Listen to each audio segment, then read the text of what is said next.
الطلب اللي بيطلب من نص الميك اب ارتست المصريين لما عروسه بتجيلهم بالذات في فصل الصيف، تلاقي مامتها وعمتها واختها وخالتها وصاحبتها والنبي يا بنتي فتحي لنا العروسه 3 4 درجات.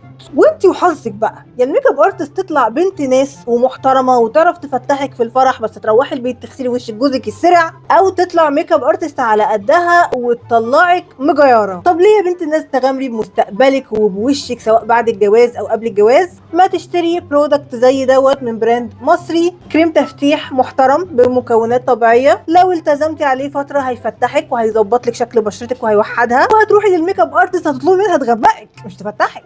تعالوا اعرفكم بواحد من احلى الكريمات اللي انا بقالي فتره بستخدمها، وهو الكريم ده من براند فيفورا. ده كريم تفتيح بمواد طبيعيه، ممكن تستخدميه لوحده وممكن تدخليه في روتين سكين كير بتاعك. تعالوا كده نتعرف على الانجريدينت ليست المحترمه اللي فيه: شيا، عرقسوس، فيتامين سي وفيتامين اي، كومبو كده تفتيح وترطيب ونضاره ملوش حل.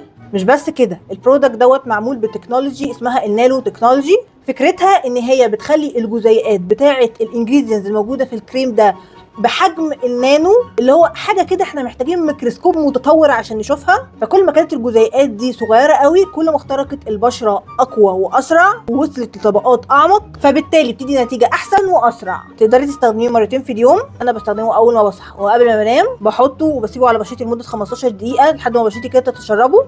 كده بقى بحط سكين كير بتاعي، بحط الميك اب. شكله كمان تحت الميك اب حلو قوي، انا حاطاه النهارده تحت الميك اب. بصوا مش محتاجه احط مرطب، انا حاطاه لوحده وحاطه الميك اب، مخلي شكل بشرتي تحفه. بحس ان هو اول ما بحطه كده بينور بشرتي بيديها جلو، وبحس ان بشرتي شكلها هيلثي. واحلى حاجه في ان هو بمكونات طبيعيه، تقدري تستخدميه على وشك كله، على رقبتك، على ايدك لو انت عايزه تفتحي ايدك. بحس ان لما بحطه على بشرتي بعد دقيقتين من بحطه ما بحسش اني حاطه اي حاجه، ومش بيسيب طبقه جريسي وطبقه بتلمع كده على البشره وطبقه مدهننه. لا بالعكس، دقيقتين بشرتي بتشربه بسرعه ولا كاني حاطه اي حاجه. ارخم حاجه في اي منتج بستخدمه هو شنب العرق اللي بيعملوه لي هنا، ده ما عملش معايا الموضوع ده. الحته ديت عادي جدا كاني مش حاطه حاجه. يعتبر بقيت استخدمه بديل المرطبات وبديل الماسكات.